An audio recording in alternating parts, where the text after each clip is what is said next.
ఉభయ రాష్ట్రాల్లో కూడా రాయలసీమ లిఫ్ట్ ఇరిగేషన్ గురించి చాలా వేడివేడిగా చర్చ జరుగుతున్న విషయం మనందరికీ కూడా తెలుసు. ముఖ్యంగా తెలంగాణ అసెంబ్లీలో అక్కడ ఇరిగేషన్ ప్రాజెక్ట్స్ గురించి చర్చ జరుగుతున్నటువంటి సందర్భంలో స్వయాన తెలంగాణ రాష్ట్ర ముఖ్యమంత్రి రేవంత్ రెడ్డి గారు రాయలసీమ లిఫ్ట్ ఇరిగేషన్ ప్రాజెక్ట్ గురించి ప్రస్తావిస్తూ చంద్రబాబు నాయుడు గారితో నేను ప్రత్యేకంగా మాట్లాడి రాయలసీమ జరిగింది. దీనిపైన నిజంగా ఆంధ్ర రాష్ట్రంలో ఒక రకంగా ప్రకంపనలే వచ్చాయి. చంద్రబాబు నాయుడు గారు ఎంతో సీనియర్ రాజకీయ నాయకుడిగా ఈయన రాయలసీమకు వరప్రసాదిని లాంటి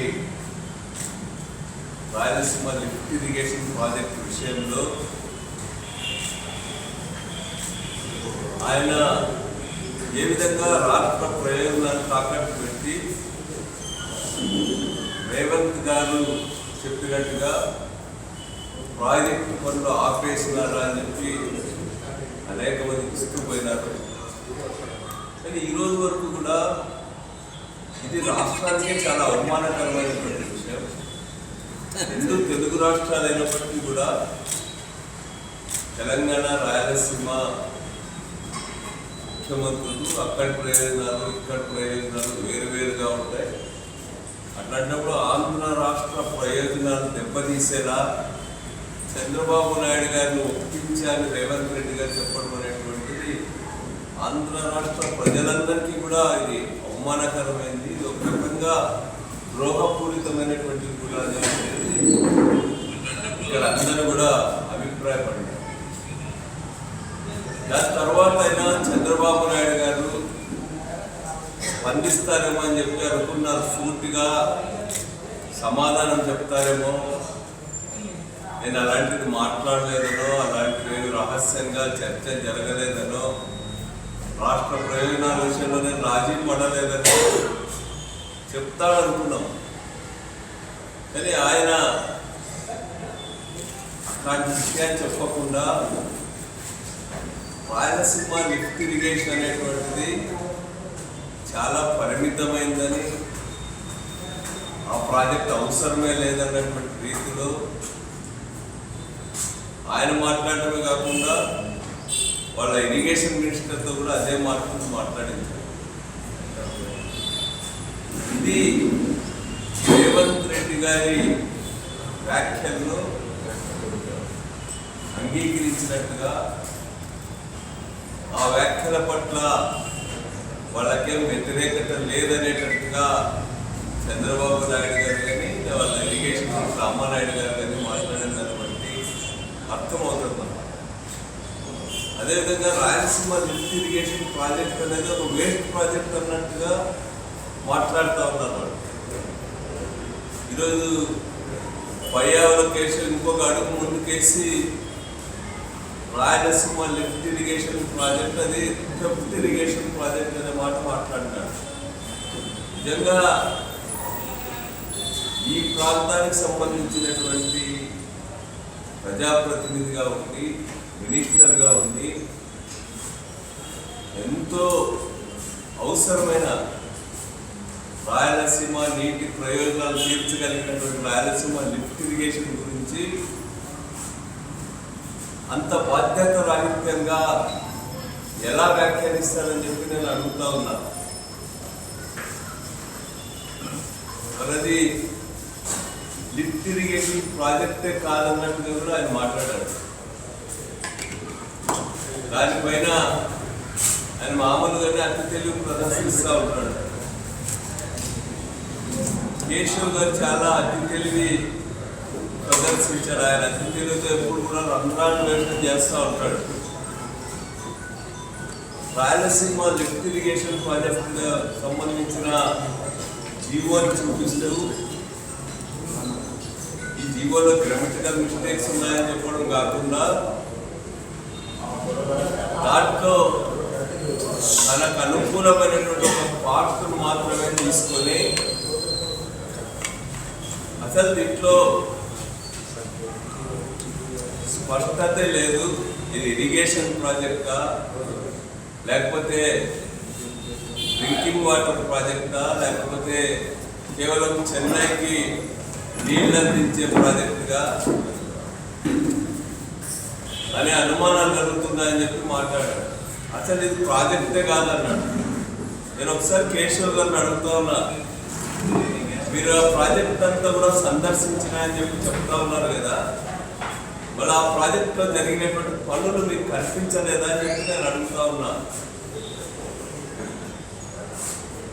అది థెఫ్ట్ ఇరిగేషన్ ప్రాజెక్ట్ అయితే మీరేం చెప్తా ఉన్నారు, దానికి సంబంధించిన దాదాపు 700 కోట్ల రూపాయల పైగా ప్రభుత్వానికి సంబంధం లేకుండానే కాంట్రాక్టర్ ఇచ్చేశారనే మాట మాట్లాడుతూ ఉన్నారు. సరే, మీకు ఇంత అనుభవం ఉందని చెప్పి చెప్పుకుంటూ ఉంటారు కదా, అట్లాంటి మీరు ఇప్పుడు ఫైనాన్స్ మినిస్టర్గా కూడా ఉన్నారు. 700 కోట్లు అంటే 1 రూపాయి 2 రూపాయలు కాదు, 700 కోట్ల రూపాయల ప్రభుత్వానికి సంబంధం లేకుండా ఏ విధంగా ఇవ్వడం జరుగుతుంది అనేటువంటిది నేను ఈ సందర్భంగా అడుగుతున్నా. బహుశా ఈ మధ్యకాలంలో థెఫ్ట్ బాగా అలవాటు పడినట్టున్నాడు, అందుకే ప్రాజెక్టునే థెఫ్ట్ ఇరిగేషన్ ప్రాజెక్ట్ అని చెప్పి కేశవ్ మాట్లాడుతూ ఉన్నాడు. అది ఎఫ్ఆర్ఎం లెవెల్స్ వీటన్నిటినీ సర్దుబాటు చేసుకోవడానికి కార్పొరేషన్ ద్వారా గవర్నమెంట్ అనుమతి ఇచ్చినటువంటిది. అది దాన్ని పట్టుకొని ప్రభుత్వానికి సంబంధం లేకుండా 700 కోట్ల రూపాయలు ఇచ్చేసారనేటువంటి మాట మాట్లాడుతున్నారు.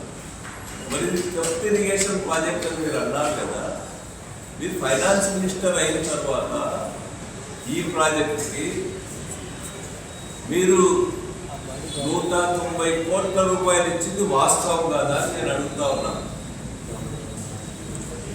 అసలు ఇది ప్రాజెక్టే కాదు, ఇది థెఫ్ట్ ఇరిగేషన్ ప్రాజెక్ట్ అనే మీరు మీ ప్రభుత్వ హయాంలో 190 కోట్ల రూపాయలు ఏ విధంగా ఇచ్చారు?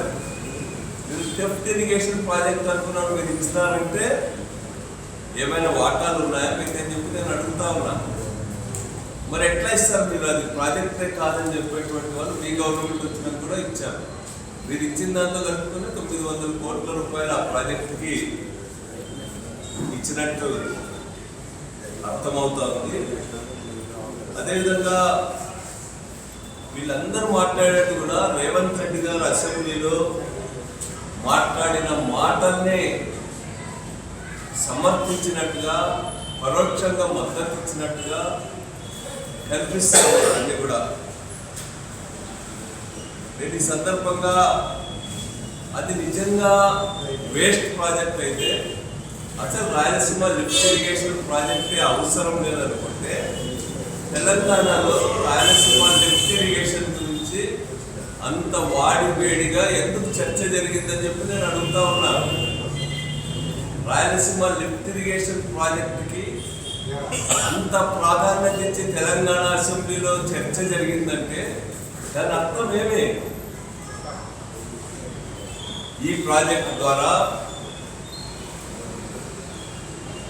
శ్రీశైలం రిజర్వాయర్ నుంచి పెద్ద ఎత్తున నీరు రాయలసీమ ప్రయోజనాల కోసం పోతా ఉందనేటువంటిదే వాళ్ళ ప్రధానమైనటువంటి చర్చ. ఇది ఒక రాష్ట్ర ముఖ్యమంత్రి నేనే స్వయంగా జోక్యం చేసుకుని దాన్ని ఆపించిన అని చెప్తున్నాడంటే రాయలసీమ లిఫ్ట్ ఇరిగేషన్ ప్రాజెక్ట్ యొక్క ప్రాధాన్యత మనందరికీ కూడా అర్థమవుతుంది.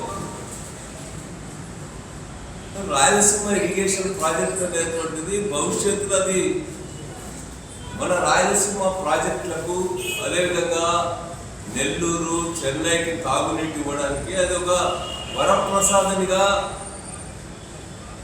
రాబోతోంది. అది నిజంగానే అత్యంత కీలకమైనటువంటిది, అత్యంత అవసరమైనటువంటి ప్రాజెక్ట్ రాయలసీమ ఇరిగేషన్ ప్రాజెక్ట్. ఈ ఇరిగేషన్ ప్రాజెక్ట్ అసలు స్టార్టే కాదని చెప్పి చెప్తా ఉన్నారు. కళ్ళుండి కబోదులాగా ప్రవర్తించే వరకు అలా జరిగినటువంటి వర్కే కనపడదు. దాదాపు 900 కోట్ల రూపాయలు ఇచ్చాం, మేము వచ్చిన తర్వాత 190 కోట్ల రూపాయల వరకు ఇచ్చినామంటే ఆ ప్రాజెక్టు ఈరోజు ముందుకు పోయేటువంటి దశలో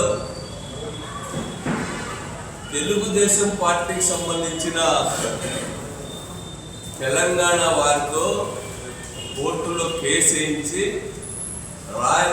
ఈ యొక్క ప్రాజెక్టు జగన్ గారి ముద్ర పడుతుందని, జగన్ గారికి మంచి పేరు రాకూడదనేటువంటి ఉద్దేశంతో కోర్టులో కేసు వేయించిందే తెలుగుదేశం పార్టీ వాళ్ళు. ఆ రోజే మేము చెప్పాం టీడీపీకి సంబంధించిన వాళ్ళతో రాయలసీమ లిఫ్ట్ ఇరిగేషన్ పైన వాళ్ళు అక్కడ కేసు వేయించినారు పర్యావరణ దీనికి సంబంధించిన దాంట్లోనే మేము ఆ రోజే చెప్పాం. మరి వీళ్ళు ఈరోజు ఏం చెప్తున్నారు, అసలు ఆ ప్రాజెక్టు ఆగిపోయిన ప్రాజెక్టు మేమేమి ఆపేదని చెప్పి నేను అడుగుతా ఉన్నా అంటున్నారు వాళ్ళు. మేము ఒక్కటే అడుగుతా ఉన్నాం, మీరెందుకు మీ వల్లనే అది ముందుకు పోలా? దాదాపు 1000 కోట్ల రూపాయలు ఖర్చు పెట్టిన ప్రాజెక్ట్ ముందుకు పోకపోవడానికి మీరే కారణం. మీ గవర్నమెంట్ వచ్చిన తర్వాత కూడా మీరు దాదాపు 10 వాయిదాలు పడ్డాయి. మీరు కనీసం అడ్వకేట్ అయినా పెట్టారా దీనికి సంబంధించి? నేషనల్ క్రిమినల్ కోర్టు సంబంధించిన ఒక్క వాయిదాకైనా మన ప్రభుత్వం తరఫున వాదన వినిపించాలా అనేటువంటి ప్రయత్నం మీరు చేసినారా అని నేను అడుగుతా ఉన్నా. పోనీ ఆ తర్వాత ఎక్స్పర్ట్ అప్రైజర్ కమిటీ వాళ్ళు 3 సార్లు టైం ఇచ్చారు, వచ్చారు. ఎక్స్పర్ట్ అప్రైజర్ కమిటీ విషయాన్నైనా మీ ప్రభుత్వం పట్టించుకుందా అని చెప్పి అడుగుతా ఉన్నాను. మీరు అధికారంలోకి వచ్చిన తర్వాత ఆ ప్రాజెక్ట్ జగన్ ప్రాజెక్ట్ అన్నట్టుగా మీరు వ్యవహరించినారు కాబట్టి అది ఈరోజు పూర్తిగా ఆగిపోయింది. ఈరోజు ఏమేమో చెప్తా ఉన్నారు, మీరు వాటర్ ప్రాజెక్ట్ చూపించినారు కదా. అందరికీ తెలుసు రాష్ట్రంలో ఏ ప్రాజెక్ట్ అయినా, అంద్రినివా అయినా, గాలేరు నగర్ అయినా, లేకపోతే పట్టిసీమ ప్రాజెక్ట్ అయినా, లేకపోతే తెలంగాణలో జరుగుతున్నటువంటి లిఫ్ట్ స్కీమ్స్ అయినా అనుమతులు వచ్చిన తర్వాతే కట్టరు, ప్రారంభించిన తర్వాత అనుమతుల కోసం ప్రయత్నం చేయడం, ఏదో ఒక రీతిలో ఆయా ప్రాంతాల ప్రయోజనాల కోసం చాలా ప్రయత్నం చేసి ఆ తర్వాత అనుమతులు తెచ్చుకోవడం అనేటువంటిది అందరికి కూడా తెలిసిందే. పోలవరం ప్రాజెక్టు విషయంలోనైనా అదే జరిగింది. ఏ ప్రాజెక్టు విషయంలో అయినా ప్రారంభించిన తర్వాత అనుమతుల కోసం చూడటం అనేటువంటిది అది మామూలుగా జరుగుతుంది. మనందరికీ తెలిసి ఇప్పుడు తెలంగాణలో దాదాపు రోజుకి 8 టీఎంసీల నీళ్లు వాడుకునేటువంటి రీతిలో 796 అడుగుల నుండి 840 అడుగుల వరకు కూడా అనేక లిఫ్ట్ స్కీమ్స్, పవర్ హౌసెస్ ఇవన్నీ కూడా పనిచేస్తూ ఉన్నాయి. ఈరోజు మనందరికీ తెలుసు రంగారెడ్డి పాలమూరు ప్రాజెక్టుకు సంబంధించి కూడా తర్వాతి కాలంలో సుప్రీంకోర్టుకి వెళ్ళి డ్రింకింగ్ వాటర్ ప్రాజెక్ట్ అని చెప్పి వాళ్ళు దానికి పర్యావరణ అనుమతులు అవసరం లేదని చెప్పి దాన్ని కొనసాగిస్తూ ఉన్నారు. ఈ ప్రాజెక్టు కూడా అంతే. దీనికి ఇది రాయలసీమ నీటి అవసరాల కోసం దాదాపు 8.6 టీఎంసీ, మెడ్రాస్ తాగునీటి అవసరాల కోసం అని చెప్పి 15 టీఎంసీ, అదేవిధంగా నెల్లూరు వీటన్నిటికి సంబంధించినటువంటి వాటి కోసం అని చెప్పి ఇది మనకు కేటాయించిన నీళ్లలోనే ఈ ప్రాజెక్టుని ఉపయోగించుకుంటాం. ఇది అదనపు నీటిని వినియోగించుకోవడం కానీ, అదనపు ఆయకట్టును తేవడం కానీ లేదని చెప్పి ప్రాజెక్ట్ అనుమతి కోసం ప్రయత్నం చేస్తూ ఉన్నారు. దాన్ని కేశవ్ గారు వీళ్ళంతా కూడా మా ప్రాంతం అనేది కూడా లేకుండా ఈరోజు రంధ్రాన్వేషణ చేసి వాళ్ళ అతి తెలివిని ప్రదర్శించి ప్రజలను తప్పుదారి పట్టించేటువంటి ప్రయత్నాలు చేస్తూ ఉన్నారు. వాళ్ళని నేను అడుగుతా ఉన్నా ఈ సందర్భంగా, ఈరోజు మన ఎగువ రాష్ట్రాలు కర్ణాటక రాష్ట్రం ఆల్మట్టి విషయంలో ఎత్తు పెంచి ఈరోజు అసలు నీళ్లు కిందికి వచ్చేటువంటి పరిస్థితి లేకుండా సీజనే ఈ ప్రాంతాల్లో మారిపోయేటట్టుగా ఈరోజు కర్ణాటక ప్రభుత్వం ప్రయత్నం చేస్తూ ఉంది. అదేవిధంగా ఈ యొక్క తెలంగాణ గవర్నమెంట్ కూడా మనందరికీ తెలుసు, కల్వకు ఎత్తిపోతల పథకం కానీ లేకపోతే ఈరోజు ఆ ప్రాంతంలో దిండి ప్రాజెక్టు కానీ దాంతోపాటు దాదాపు 4 ప్రాజెక్ట్స్కి వాటితో పాటు ఈరోజు పవర్ జనరేషన్ కోసం లెఫ్ట్ బ్యాంక్ పైన అక్కడ చేస్తున్నటువంటి ఉత్పత్తి కోసం కానీ రోజుకి 8 టీఎంసీల నీళ్లు తీసుకునేటువంటి ప్రయత్నం చేస్తూ ఉన్నారు. ఆ ప్రాజెక్టులన్నీ పనులు చక్కచక్క జరుగుతూ ఉన్నాయి. రేపొద్దున అక్కడంతా కూడా ఆ ప్రాజెక్టులన్నీ నిర్మాణం అయితే రాయలసీమ ఎడారిగా మారకుండా, రాయలసీమ ప్రాజెక్టు ఒక్క చుక్క నీళ్లు లేకుండా పోయేటువంటి పరిస్థితి మీకు అర్థం కాదా అని చెప్పి నేను అడుగుతున్నా. మీరు కేవలం రేవంత్ రెడ్డి గారితో ప్రయోజనాలు ఏమైనా ఉంటే లేకపోతే రేవంత్ రెడ్డి గారిని సమర్పించుకోవడానికి చూస్తున్నారు తప్ప ఈ ప్రాంత ప్రయోజనాలు మీకు పట్టలేదని చెప్పి నేను ఆరోపిస్తా ఉన్నా. ఈరోజు అందుకనే జగన్మోహన్ రెడ్డి గారు అనేక విధాలుగా ప్రయత్నం చేసి ఈ లిఫ్ట్ ఇరిగేషన్ పూర్తి అయితే భవిష్యత్తులో రాయలసీమకు నిర్మించినటువంటి ప్రాజెక్టులు పూర్తి స్థాయిలో ఉపయోగపడడానికి అవకాశం ఉందని చెప్పి ఒక గొప్ప ప్రయత్నం చేశాడు. దాదాపు 3,000 కోట్ల రూపాయల పైగా అడ్మినిస్ట్రేటివ్ శాంక్షన్స్ ఇచ్చి రాయలసీమ లిఫ్ట్ ఇరిగేషన్ ప్రాజెక్ట్ని చక్క కదిలించడానికి ప్రయత్నాలు చేశాడు. తెలంగాణ వైపు నుంచి, అదేవిధంగా ఎగువ రాష్ట్రాల నుంచి, తెలుగుదేశం నుంచి ఆటంకాలు ఎదురైనా కూడా పని కొనసాగించడానికి తన అన్ని విధాల జగన్మోహన్ రెడ్డి గారు ప్రయత్నం చేశారనేటువంటిది వాస్తవం. ఈరోజు మీరు ముచ్చుమరి గురించి చెప్తా ఉన్నారు, మాల్యాల గురించి చెప్తా ఉన్నారు.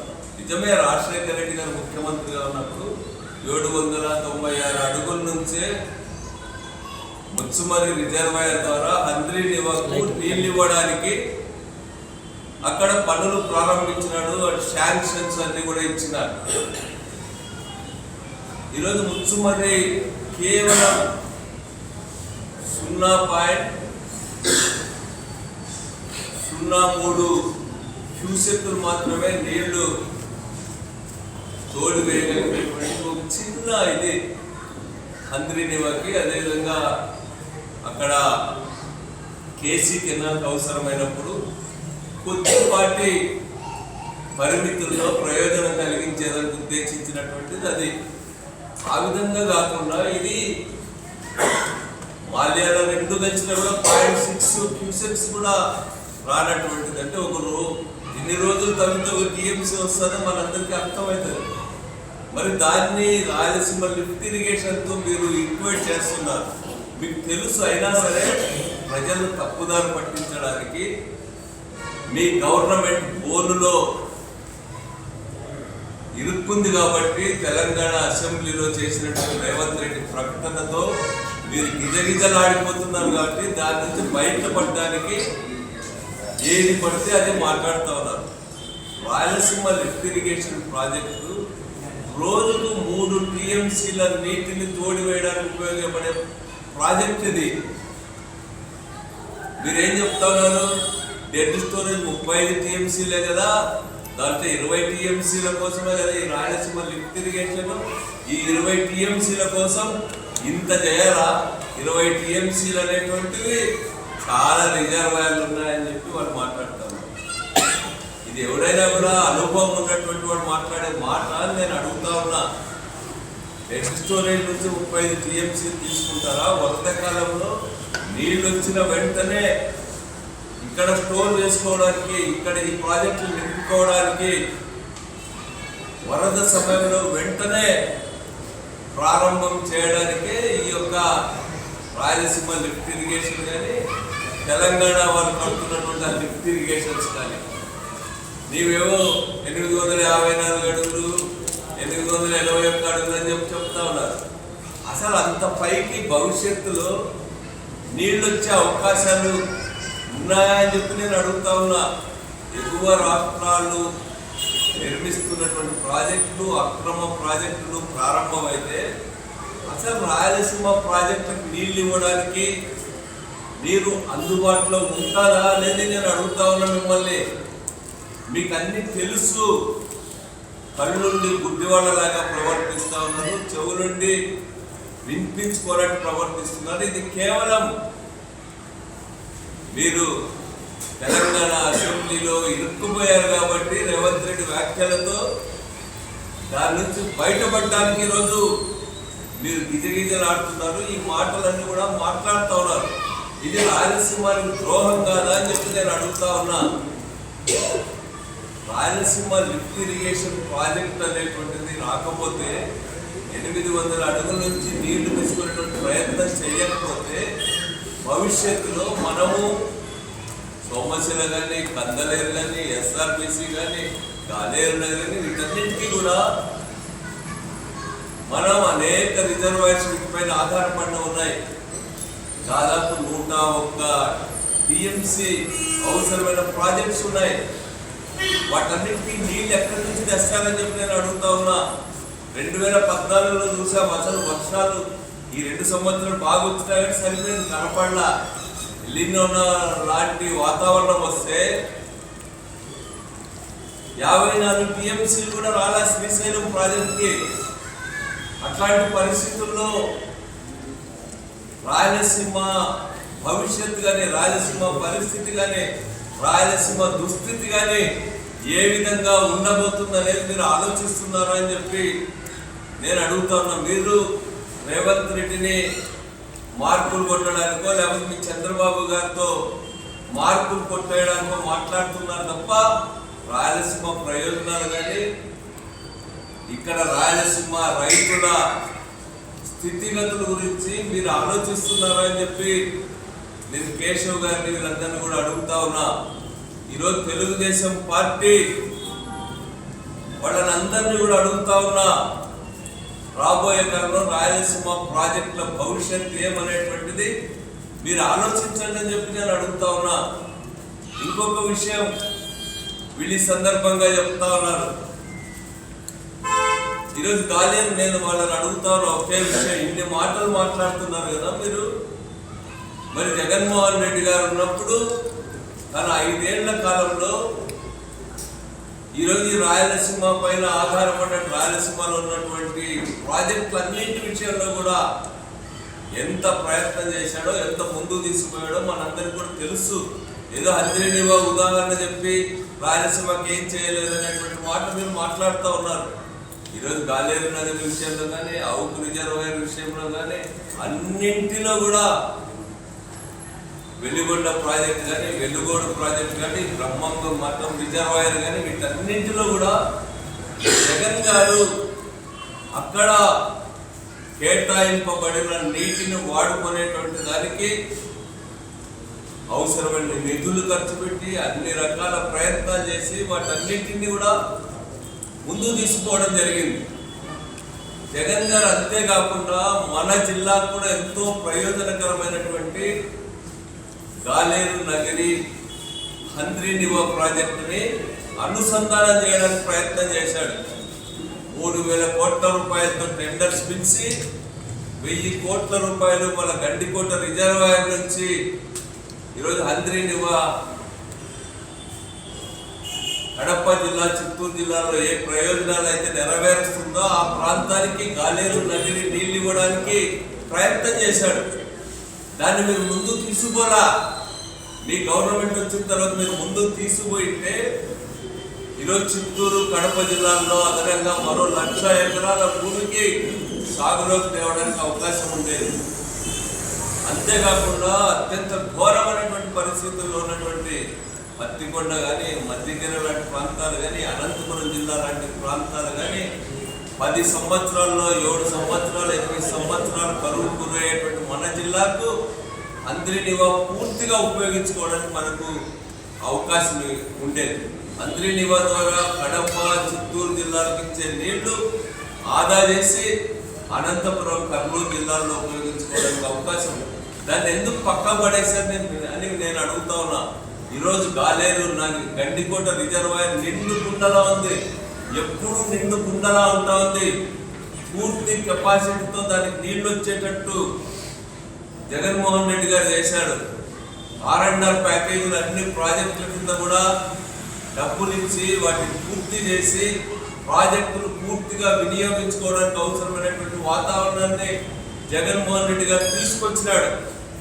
మీరెందుకు దాన్ని విస్మరిస్తా ఉన్నారని చెప్పి చెప్తా ఉన్నా. కుప్పం మేము ఇచ్చామని గొప్ప చెప్పుకోలేని పోతా ఉన్నా.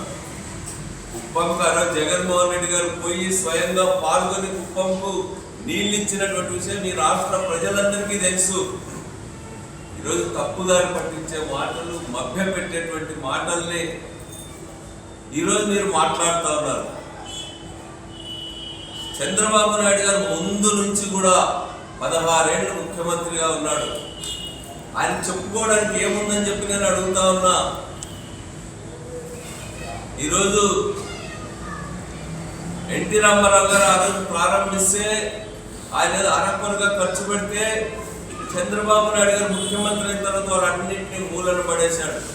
2004లో రాజశేఖర రెడ్డి గారు ముఖ్యమంత్రి అయిన తర్వాత ఈ రాయలసీమ ప్రాజెక్టు అన్నింటినీ కూడా పరుగులు పెట్టించి వాటికి నిధులు కేటాయించి రాత్రింబౌళ్ళు పనిచేయించి జలయత్నం పేరిట ఈరోజు ఆ ప్రాజెక్టును ఒక రూపాన్ని తీసుకొచ్చినాడు. చంద్రబాబు నిర్వాహకం వల్లనే గాలేరు నగరి, హంద్రీ నీవా లాంటి ప్రాజెక్టులు కనీసం పని కూడా జరగకపోవడం వల్ల కూడా ట్రిబ్యునల్స్ ముందు నీటి కేటాయింపు తెచ్చుకోవడానికి మనం ఎంత ఇబ్బంది పడ్డామో అందరికీ కూడా తెలుసు. ఈరోజు విజయ్ ట్రిబ్యునల్ మళ్ళా బచావత్ అవార్డుని పునఃసమీక్షిస్తూ ఉంటే ఆ విషయంలో కనీసం తన సొంత కేసుల కోసం కోట్ల రూపాయల ఖజానా నుంచి చెల్లించి సీనియర్ అడ్వకేట్స్ పెట్టుకుంటున్న చంద్రబాబు నాయుడు గారు మరి మొన్నటి వరకు కూడా ఈ రాష్ట్రంలో అనేక మంది, ముఖ్యంగా జగన్ గారు డిమాండ్ చేసే వరకు కూడా కోర్టులో అడ్వకేట్లు కూడా పెట్టలేదంటే చంద్రబాబు నాయుడు గారికి ఈ ప్రాంత ప్రాజెక్టుల మీద ఏం శ్రద్ధ ఉందని చెప్పి నేను అడుగుతా ఉన్నా. అమరావతి గురించి జపం చేయడం తప్ప ఈ ప్రాజెక్టుల గురించి మీరు ఏం ఆలోచిస్తున్నారని అడుగుతా ఉన్నా. ఈరోజు 2 లక్షల కోట్ల రూపాయలు ఖర్చు పెడతామంటున్నారు. ఎవరి డబ్బు ఇవి?